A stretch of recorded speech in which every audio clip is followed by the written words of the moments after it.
दुर्गा पूजा प्रारंभ है। इसको लेकर शहर के कई जगहों पर प्रतिमा स्थापित की गई है। कहीं पर तांत्रिक विधि से तो कहीं पर साधारण पूजा हो रही है।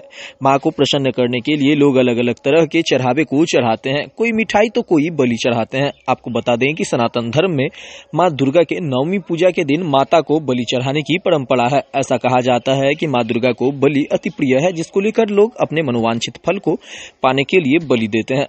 लेकिन आपको बता दें कि बलि से पूर्व आप जिस भी चीज की बलि दे रहे हैं उसका फुलाइश किया जाता है, जो बलि में काफी महत्वपूर्ण होता है। बिना फुलाइश के मां दुर्गा को बलि नहीं दी जाती है।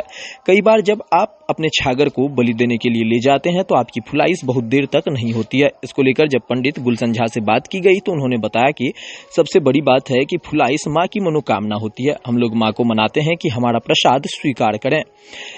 जब तक मन को एकाग्र नहीं करेंगे तब तक बलि के लिए फुलाइश नहीं लिया जाएगा। आपको बता दें कि अरवा चावल को गंगा जल में फुलाकर पहाड़नुमा आकार दिया जाता है। लेकिन आपने एक चीज गौर किया होगा कि मां की ऐसी महिमा है कि वह चावल गले पर से ही गिरता है और कहीं से वह चावल नहीं गिरता। आप जब फुलाइश करवा रहे हैं तो आपको यह ध्यान रखना होगा कि आपका मन विचलित ना हो। अगर आपका मन विचलित होता है तो आपका फुलाइश नहीं लिया जाएगा।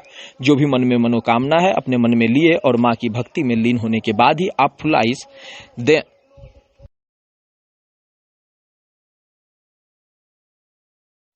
अच्छा, हम लोग देखते हैं कि छागर बलि जब पड़ता है तो उसमें संकल्प होता है। लोग कैसे समझें कि मेरा संकल्प हो गया, कई कई का संकल्प नहीं होता है, बहुत देर लगता है, क्यों ऐसा होता है क्या? देखिए, ये जो होता है फ्लाई जिसको कहते हैं वो मन संकल्पित होता है। मन में एक संकल्प लिया जाता है कि जो भी हम देवी को प्रसन्न करने के लिए संकल्प लिए हैं उस विधि के अनुसार हम लोग फ्लाइस रखते हैं। फ्लाइस रखने के लिए अखंड अरवा चावल लिया जाता है, गंगा जल लिया जाता है और एक केला का पत्ता या फिर कांसे का शुद्ध बर्तन लिया जाता है। उस पे हम लोग चावल कम से कम 1 बित्ता ऊंचा करते हैं।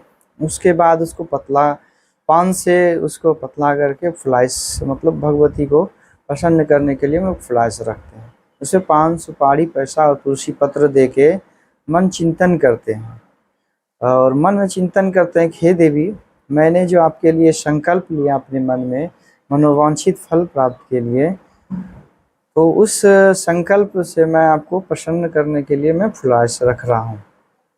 अगर आपकी कृपा तो हमारी संकल्प को स्वीकार करें। अगर आप सच्चे मन से भगवती की प्रार्थना कर रहे हैं, आराधना कर रहे हैं, आपके अंदर श्रद्धा है, तो ज़रूर भगवती आपकी प्रार्थना कबूल करती है और वो संकल्प आपका पूरा होता है। अच्छा, कई बार देखते हैं बहुत देर तक संकल्प नहीं हो पाता है, बहुत देर तक पूजन पाठन चलते इसलिए नहीं होता है कि देखिए, सबसे पहले जो है ना मन को शांत करना होता है, एकाग्रचित करना होता है और जिसलिए हम वो संकल्प करते हैं उस संकल्प में हमको लीन होना चाहिए। अगर भगवती का आराधना कर रहे हैं तो पूरे मन से भगवती की श्रद्धा पूर्वक उनकी आराधना करते रहेंगे, तभी हमारी भक्ति का फल मिलेगा और हमारी प्रार्थना स्वीकार करेंगे। मन विचलित रहेगा, ध्यान कहीं और रहेगा, मन कहीं और रहेगा, आत्म शरीर कहीं और रहेगा, तो भगवती उस दरमियान में प्रसन्न नहीं होते हैं। प्रसन्न उन्हीं पे होते हैं जो श्रद्धा पूर्वक, भक्ति पूर्वक भगवती की आराधना करते हैं।